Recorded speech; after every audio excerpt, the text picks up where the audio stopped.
Et j'ai clairement compris, chez Chovot à Evarim, Enan Yecholot le Asot, que les devoirs à Evarim, des membres, devoirs corporels, Enam Yecholot le Asot, et là Imalev Rotse, ne peuvent être accomplis que si le cœur le veut, Va Nefesh Rafetsa la Sototan, et que l'âme le désire. Velibenu mit avelifol otan, et que notre cœur le désire vraiment. Ça veut dire quoi? Demain, tu fais une mitzvah. Cette mitzvah, tu n'as pas envie de la faire, mais tu vas la faire quand même. Ça veut dire quoi? C'est quand on dit d'envie, c'est que quoi qu'il en soit, au fond de toi, tu sais qu'il faut la faire. C'est ça. J'ai clairement compris que ces devoirs corporels, toutes ces mitzvot apparentes, donc prenons le cas des tefilines par exemple, même si j'ai pas envie de la faire parce que j'ai un yetzara, je suis fatigué, je comprends pas la raison, et que je la fais, c'est que forcément mon cœur et ma neshama, au fond, le souhaitent. Sinon, je la ferai pas du tout. Donc c'est ce qu'il dit là. J'ai clairement compris que les devoirs corporels, pour qu'ils soient accomplis, il faut que mon cœur et ma neshama le veuillent. Ve'im ya'ale al datenu aussi, il nous vient de l'esprit de penser Shien libenu hayav livchor ba'avodat Hashem nachpotz ba, que notre cœur n'est pas obligé de choisir le service divin et de le désirer. Alors qu'est-ce qui se passerait? Imken, s'il en est ainsi, mistalleket me'evarenu achova lekayem et hamizvot she'anu chayim lekayem otam. Alors se détacherait de nos membres, de notre corps, l'obligation de réaliser les mitzvot dont nous sommes sujets. En d'autres termes, si tu me dis que le cœur, il n'a pas besoin de choisir de faire les mitzvot, alors dans ce cas-là, qu'est-ce qui fait que toutes les mitzvot qu'on fait de façon apparente, elles se réalisent? Tu ne peux pas penser que ton cœur, il se déconnecte des mitzvot. Parce que quelqu'un, si ton cœur, il se déconnecterait des mitzvot, qu'est-ce qui se passerait? Tu ferais aucune mitzvah. Donc tu as bien la preuve que quand tu fais des mitzvot, c'est que forcément ton cœur, il est rattaché à cette mitzvah. Car effectivement, même l'action de la mitzvah elle-même, ne peut pas être appliquée, accomplie, si l'âme ne désire pas la réaliser. Et du fait que maintenant il nous éclaire, maintenant qu'il est clair pour nous que le Créateur nous a obligés à réaliser ces mitzvot par nos membres de façon corporelle, Imken, s'il en est ainsi, c'est sûr que le Créateur n'aurait pas Meshachrer, ça veut dire quoi Meshachrer? Shachrer, c'est affranchir, libérer. C'est sûr que le Créateur n'aurait pas affranchi notre cœur de ses obligations et notre âme. C'est-à-dire que si Hachem il nous a contraints à faire des mitzvot corporels, et que ces mitzvot corporelles, elles ont un lien avec le cœur, obligatoirement, le cœur aussi, il a des obligations. Hachem ne va pas dispenser le cœur de ses obligations. Pourquoi? Chez M. Mifra, Chelke Adam, parce que et le cœur et l'âme sont les élus de l'homme. Ce sont les parties les plus importantes de l'homme. Et si le corps, lui, déjà a des obligations vis-à-vis de Dieu, c'est forcé que ce que représente la Neshama et le cœur, qui sont des choses encore beaucoup plus puissantes, c'est forcé qu'ils ont des obligations envers Akadosh Baruch Hu.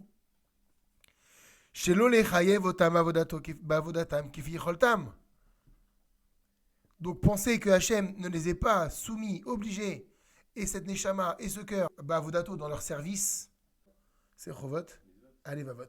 Oui, mais les mitzvot qui sont intérieurs. Share Baem Teluya Asiat Avoda Shleimuta, parce qu'effectivement, c'est par eux, c'est-à-dire eux, et le cœur et la Neshama, que dépend l'accomplissement du service divin dans sa plénitude. On avait dit, il y a le fait de faire une mitzvah, mais de façon détachée. Donc, mais est-ce que cette mitzvah, elle est aboutie? Véritablement, non. Parce qu'on a dit que la kavana, elle va jouer un jeu énorme, et la kavana, c'est du domaine du cœur et de la neshama. Donc, c'est ça. Donc, on ne peut pas imaginer qu'Hachem ait rendu obligatoire les mitzvot corporels, et puis les chovot alevavot, c'est moins important. C'est impossible. C'est ça, mitzvah la sechet. Du point de vue du sechet, c'est impossible à penser une telle chose. Ou mouchachefo, et donc il est obligatoire.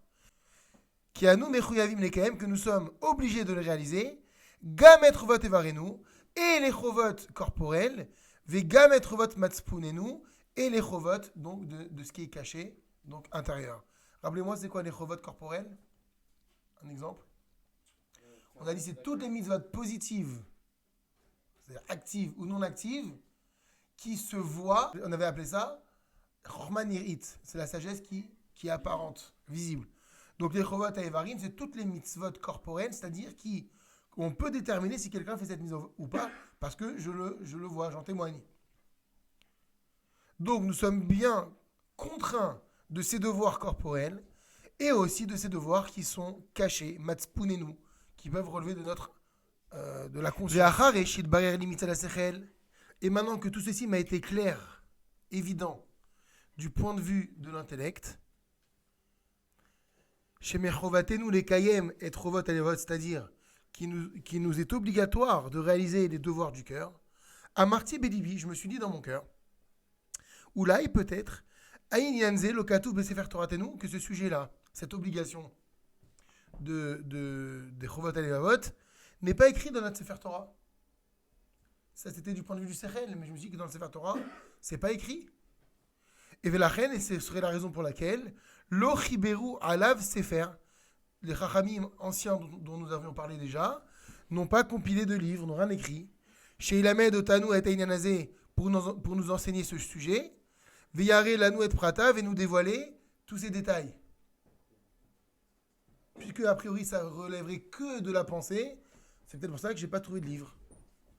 Ad Asher Ipasti Oto Besefer Torah, jusqu'à ce que j'ai recherché dans ce fameux Sefer Torah. Ou Matsati, et j'ai trouvé chez Muskarba Pamim Rabot, que ce concept de Chovot Alevot, il est mentionné à plusieurs reprises. Kemoshenemar, comme il est dit dans le livre de Devarim, chapitre 6, verset 5, Ve'ahavta et Adonai Elohecha, Bechol levavcha, ufron nafshecha, ufron modecha. Tu aimeras Hachem ton Dieu avec tout ton cœur, avec toute ton âme, avec tous tes moyens. Donc là, on a vu, tu aimeras Hachem ton Dieu.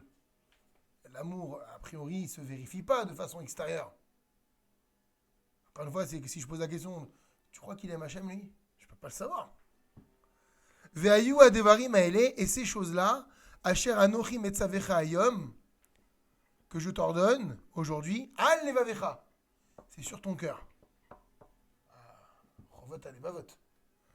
Veneemar, comme il est dit dans Devarim, les ahava et Hachem elokecha, qu'on a l'obligation d'aimer Hachem ton Dieu, tu as l'obligation d'aimer Hachem ton Dieu, lishmoa bekolo, pour écouter sa voix, ou le dov kavo et tikolé. Venemar, et comme il est dit également, les ahava et Hachem elokechem, ou l'avdo bechol levavchem fron nafshechem, pareil, avec amour, vous servirez Hachem votre Dieu, avec tout votre cœur, avec toute votre âme. Venemar, et il est également dit, achare Hachem elokechem telechu, vous suivrez Hachem votre Dieu, veoto tiraou, et c'est lui que vous craindrez. Et là, on voit que dans ce verset apparaît la notion de yira, de crainte. Venemar, et il est également dit, ve'ahavta le'racha kamocha, tu aimeras ton prochain comme toi-même. Alors c'est vrai que cet amour, on peut le définir, il va se définir par des actions, on a dit par plein de choses, mais effectivement de le confirmer, de voir quelqu'un qui reste immobile et de dire il aime Israël, quand on dit il aime son prochain, c'est impossible à le définir. Donc maintenant, il est en train de nous donner des preuves dans la Torah. Venemar, il est dit, Ve'ata Israël, ma Hashem Elokecha Shoel Meimar Kim Neira. Et à présent, Israël, qu'est-ce que Dieu demande de toi si ce n'est que d'avoir la Yirat Hashem? Et c'est de là qu'on apprend, Hashem impose tout, sauf une chose, de le craindre. C'est ça ce libre arbitre. Il ne décide pas si un homme il est tzaddik ou si un homme il est racha. Mais c'est la seule chose qu'il te demande. Parce qu'il ne peut pas te l'imposer. Il ne veut pas te l'imposer. Venemar, il est dit, va ahavtem et aguerre, vous aimerez l'étranger, qui guérit meitem eret mitzraim, car vous étiez vous-même étranger en terre d'Égypte. Et Hachem elokecha tsira, Hachem ton Dieu tu craindras, oto ta'avod, c'est lui que tu serviras. Et donc conclusion, ve'ayira ve'ahava, et voici que la crainte et l'amour, arehen mechovot alevavot, ce sont eux qui font partie des chovot alevavot, c'est la base des chovot alevavot. Là on était dans les mitzvot assez, c'est-à-dire on t'enjoint à, il faut que tu aimes, il faut que tu craignes.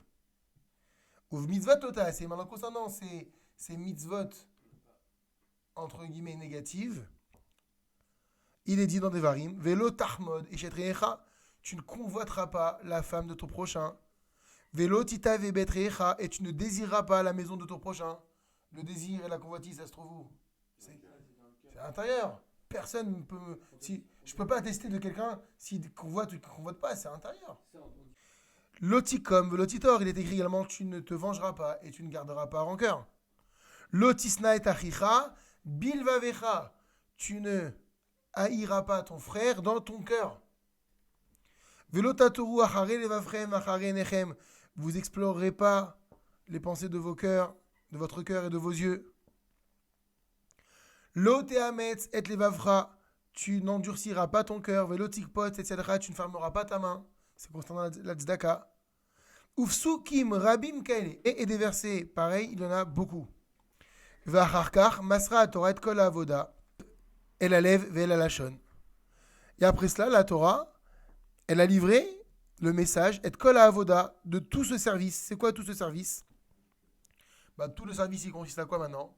À associer et les chovot à Evarim et les chovot à Elevavot. Tout le service divin, donc du coup, il va se résumer par l'association des deux. Et les devoirs corporels et les devoirs intérieurs. Et elle va le dire elle-même, explicitement la Torah. El alev ve'el alashon, donc vers le cœur et vers le langage, qui est Moshe Neymar, comme il est dit. Alors, c'est-à-dire quoi vers le langage, vers la langue? La langue, c'est quoi? C'est corporel ou intérieur? C'est un membre. Et regardez ce que dit la Torah dans le livre de Devarim. Qui a mitzvah azot, cette mitzvah-là, et là-bas il s'agit de la Torah. Cette Torah-là, Asher anochi metzavecha ayom, que je t'ordonne aujourd'hui. Lo niflet himimecha. Nifla, ça veut dire quelque chose de prodigieux. Elle est prodigieuse. Mais elle n'est pas plus prodigieuse que toi, ça veut dire, c'est pas quelque chose qui te dépasse. C'est-à-dire qui n'est pas à ta portée. Velo rechokai, elle n'est pas loin de toi. Lo ba shamaimi, elle ne se trouve pas dans le ciel. Les morts pour que tu dises, mi alelanu hashamaima vekache alanu, qui ira, qui montera pour nous au ciel et qui nous la prendra, qui nous la récupérera. Veyashmienu, qui nous la fera entendre, vena asena pour qu'on puisse l'accomplir. Velome vers la yami, elle n'est pas au-delà des océans. Les morts pour qu'on puisse dire, mi avoir l'anu, elle est vers Ayam, qui traversera la mer, vekache alanu, et nous la ramènera, la Torah. Kachazer nous la prendra. Veyashmienu, qui va nous la faire entendre? Vena asena pour qu'on puisse l'accomplir. Ki karov elecha adavar meod. Car cette chose-là, elle est proche de toi. Cette Torah-là, elle est proche de toi. Et elle est où? Beficha, dans ta bouche. C'est la langue dont on parlait tout à l'heure. Donc c'est quelque chose de corporel. Ovil vafra. Et dans ton cœur. La soto pour l'accomplir. Voilà comment termine le verset. Donc, il est clair dans la Torah que l'accomplissement parfait de cette Torah-là, c'est Beficha, avec ton corps maintenant, la bouche c'est avec ton corps, ou Vilvafra et avec ton cœur. Donc, on voit bien, Mina Torah chez Birtav, qu'Hachem le dit explicitement, la Avoda, le service divin, il se définit par les deux ensemble. Au Bishar Sifra Nevim et Echubainyan, et également dans le reste de tous les livres des prophètes, les prophètes se sont longuement attardés sur ce sujet. Vechazou alav bekama mekomot, ils sont revenus dessus à plusieurs endroits. Ve'eneni tsarich laskirotam, et je n'ai pas besoin de les mentionner. Mipene shem rabim viduim, parce qu'ils sont nombreux et ils sont connus. Donc la question elle est d'autant plus forte maintenant. Comment se fait-il que les maîtres antérieurs ne l'ont pas mis en avant ce concept? Ils n'ont fait que parler des mitzvot de façon pas superficielle, mais très extérieure. Oui, c'est comme ça qu'on met les tefs. Oui, dans les litiges financiers, c'est comme ça qu'on doit régler. Oui, c'est comme si qu'on doit s'y prendre. C'est comme ça qu'on se lève le matin. C'est comme ça qu'on se couche. Il y a dans le côté pratique, comment on fait. Mais maintenant, toutes les mitzvot intérieures, comment j'aime Hachem, comment j'aime mon prochain, comment on craint Hachem. Et lorsque maintenant il m'a été clair, que il est une obligation qui nous incombe donc de réaliser les mitzvot du cœur, mitzvot la Torah, du point de vue de la Torah écrite, Keshem Shidbarirali Mitad Esrel, comme il m'a été clair du point de vue intellectuel. Alors, du coup, Ripasi Ota, j'ai cherché Bédivré Raobotenuzal, dans les paroles de nos maîtres. Donc, dans la Torah orale. Ou Matsati, et j'ai trouvé, chez Meforeshet Bédivrem, que ce concept-là, il est explicite dans leurs propos. Les rabbinim m'en parlent. Yoter Mima Chez Meforeshet Bédivré Atnar. D'ailleurs, ils en parlent plus que ce que la Torah, dans toute sa globalité, que ce soit la Torah écrite, que ce soit les prophètes, que ce soit les hagiographes, en parlent. Ils vont dire c'est bien d'être modeste, il faut être généreux. Il n'y a aucune notice. On va te donner la notice des mitzvot corporels, voilà comment on met les tefilines, voilà comment on s'y prend, pour reprendre cet exemple, mais on ne va pas te dire comment on craint Hachem. Comment on aime l'étranger qui vit parmi nous. Il y a le comment des mitzvot corporels, il n'y a pas le comment des mitzvot intérieurs. Veyoter mimashi muchachat mitzel hasechel. Et ces chachamim-là, dans la Torah orale, ils en ont plus parlé que ce que le sechel peut me prouver. Et on va voir que bechelko, mevoir enyan bofen kali, dans une certaine mesure, ils l'ont développé ce sujet de façon bofen klali générale, kemo shamru, comme ils l'ont dit d'ailleurs dans le traité de Sanhedrin, page 106b, Rachamana libabae. Rachamana, c'est Hachem, le miséricordieux. Hachem, liba, le cœur, bae, il demande. C'est-à-dire qu'Hachem, ce qu'il veut, lui, c'est le cœur. Les Rachamim me l'ont dit dans la Gemara, la Torah orale. Donc on voit bien l'importance de la position du cœur ici. Et ils ont également dit dans Yerushalmi Brachot, liba verena tre sarsouré dechet, que le cœur et les yeux, ce sont les deux intermédiaires de la faute, ou les deux canaux qui conduisent à la faute. Ou bechelko, et dans une autre partie, mais voir Aïnyan Bifratiut. Ils ont expliqué ce concept des Chovot Alevavot de façon précise. Kemo Shamou Masechet Avot, comme ils l'ont dit dans le traité des Maximes des Pères. Ven Sorech la Richbo, ici il n'est pas nécessaire de s'étendre dessus. Alors si vous voulez savoir, qu'est-ce qu'ils ont dit dans le traité des Pères, regardez le Pitre élève Yutret, comme par exemple Altiou Kavadi, Mam Shamishim Natar Malmenat Kabel Pras, ne soyez pas comparables à ces serviteurs qui servent leur maître dans le but de recevoir une récompense. Ah, ne sers pas ton maître dans le but de recevoir une récompense. Donc, c'est-à-dire, tu fais avec quoi? Par gentillesse? Par amour? Ah, donc on est dans le cœur là. Vechen également, Aser etzono kirtzoncha. Fais sa volonté comme ta propre volonté. Veod arbe kale, et il y a encore énormément d'exemples comme ça dans les Pirkei Avot et de façon générale dans la Torah orale. Umatsati arbe minyanze bemidotehem uvminagehem shekibalnu mehem. Et j'ai trouvé beaucoup de cas comme ça. Bemidotehem concernant leur caractère à ces rachamim, uvminagehem et leur conduite, shekibalnu mehem qui nous ont transmis, qu'on a reçu d'eux. Donc effectivement, il suffit dans la Torah d'analyser comment eux se comportaient pour me montrer que les obligations du cœur, elles sont essentielles.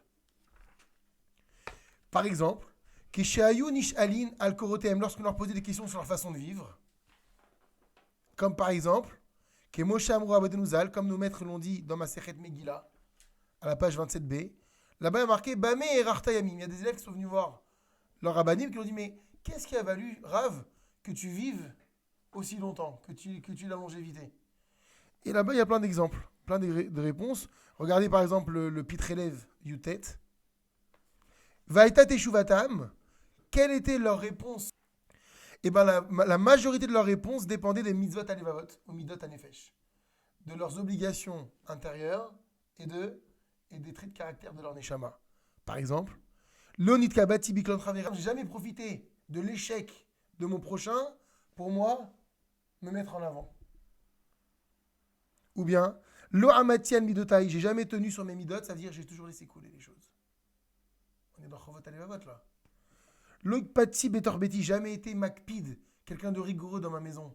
Jamais été autoritaire dans ma maison. Velo Irarti Bedivre Torah Bimvot Ametunafot. J'ai jamais pensé à des paroles de Torah dans des endroits qui sont sales. Au niveau de la pensée. Verbe Midot Ishoron Menele. Et il y a énormément dans la Torah de ce genre d'exemple concernant les Midot, donc qui sont intérieurs. Ou matzati ochachot nosafot batorah. Et j'ai trouvé plein d'autres preuves dans la Torah. Et ça là, regardez la logique, la déduction magnifique. Sha'aré, voici, il y a le cas dans la Torah de Aoreg Nefesh Beshogeg. Quelqu'un qui tue une personne de façon involontaire, et no chayav mita. Il n'est pas condamné à mort. C'est-à-dire qu'il devra aller en ville de refuge, mais on ne va pas le condamner à mort. On sait que la condamnation à mort, c'est la possibilité d'expier la neshama, donc d'expier la faute, pardon. Ce qui voudrait dire que quelqu'un qui va aller en ville de refuge, alors qu'il a tué une personne, alors certes involontaire, mais il a tué une personne, n'a pas besoin d'expiation aussi importante que s'il avait tué volontairement. Quelle est la différence entre le volontaire et l'involontaire? Il y a l'intention, le cœur. L'intention, elle est à l'intérieur. C'est Chovot Alevavot. Donc quelqu'un qui a tué volontairement, il a associé, c'est ce qu'il va dire maintenant, son cœur à l'action. Alors que quelqu'un qui a tué involontairement, on ne peut pas le punir de mort, puisque finalement, d'accord, la chose est grave, mais il n'a pas mis de son cœur. Donc on voit que le cœur, il est hyper important. Et il est même la base. Donc on y va. Char et Aoreg Nefesh Beshogeg, car voilà celui qui tue une personne de façon involontaire, et no chayav mita, il n'est pas condamné à mort. Vechen ainsi, Misha Avar Beshogeg, quelqu'un qui a transgressé par inadvertance. Al mitzvat lotaase, un interdit de la Torah. Shayu chayavim alea bemezid, donc un interdit pour lequel, si on avait fait bemezid de façon volontaire, achad maba mitot bedin au karet, il aurait été passible de la peine d'une des 4 peines de capitale, ou bien de retranchement. Et bien, eno chayav alea beshogeg el achatato hasham, cet homme-là qui l'a fait de façon involontaire, il ne sera coupable, ou passible, pardon, que d'apporter un korban expiatoire ou un korban délictif. Vechol zeraya, et tout ceci est une preuve qui a ikar bechiyuv aonesh, que l'essentiel de la culpabilité d'un homme, c'est-à-dire que quelqu'un qui va recevoir un châtiment, dans quoi réside le verdict ou pas, à savoir si on le condamne ou on ne le condamne pas, et bien, ad sheiyu alev ve'agouf mishtatefim mamase, que dans le cas où et le cœur et le corps s'associent dans l'action. Normalement, quelqu'un qui transgresse Shabbat volontairement, dans certains cas, quand il y a avertissement, etc., il va être passible de la peine de mort. Mais quelqu'un qui a fait involontairement, il n'a pas mis son cœur. Il va envoyer juste un korban, sacrifice. Mais pourtant, l'effet, il est le même. Un, il a porté pendant Shabbat, volontairement, et l'autre, il a porté pendant Shabbat, involontairement. L'action, la transgression est la même. Ouais, mais il y a un qui a associé le cœur et le corps, et donc c'est normal qu'il prenne tout. L'autre, il n'a pas mis son cœur, parce qu'il n'a pas fait exprès. Donc c'est ce qu'on dit ici. La preuve, c'est que Alev bechavanato ve'agou bifulato. Pour que la culpabilité soit reconnue, il faut que le cœur bechavanato, il soit dans sa kavana, dans son intention, ve'agou fait le corps bifulato dans son action. Et c'est les deux ensemble. Donc c'est pour ça qu'on dit que qu'est-ce que c'est une avoda shelema, un service divin parfait. Chovot ha'evarim et chovot ha'levavot. J'ai envie de dire d'abord chovot ha'levavot et chovot ha'evarim. Et le cœur et l'action. Donc tu as bien la preuve que les chovot ha'levavot, elles sont essentielles. Vechen amrou, et ainsi nos maîtres ont dit, almi she'asa mitzvah, à propos d'un homme qui a fait une mitzvah, velo et kaven la asota l'Hashem shamaim, mais qui n'a pas eu la kavana, l'intention de la faire au nom d'Hachem. Il l'a fait peut-être pour son propre bien, pour qu'on dise de lui que oh, bravo, hein, Chazak, t'es fort toi. Il n'a pas fait pour Dieu. Et bien, et no mekabel alea sachar, il ne reçoit pas sur cette mitzvah de récompense. Donc on voit bien également que même dans les mitzvot actives, il faut qu'il y ait chovot ha'levavot. Vechevan she'atzir she'ama'aseh sovev alav. Tzir, c'est un pivot.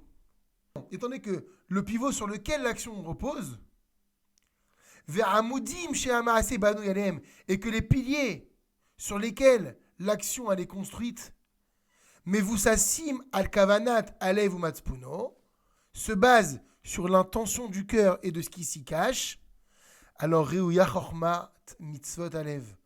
Il convient que l'étude des commandements du cœur, c'est-à-dire, il convient que l'étude des chovot ha'levavot, chez ta'ale bachashivuta vetiye kodemet bateva le chormat mitzvot ha'evarim. Il convient que cette étude des chovot ha'levavot soit plus importante et prioritaire sur l'étude des mitzvot corporels. C'est énorme ce qu'il est en train de dire comme Ridouche. Qu'on doit étudier d'abord les Chovot Alevavot avant les Chovot Aevarim, parce que c'est la base. C'est comme si tu me dis je vais construire un immeuble, mais je mets pas les fondations. C'est exactement pareil. Et là, il l'a prouvé dans tous les sens du terme. Donc l'étude des Chovot Alevavot a la priorité sur l'étude des Chovot Aevarim.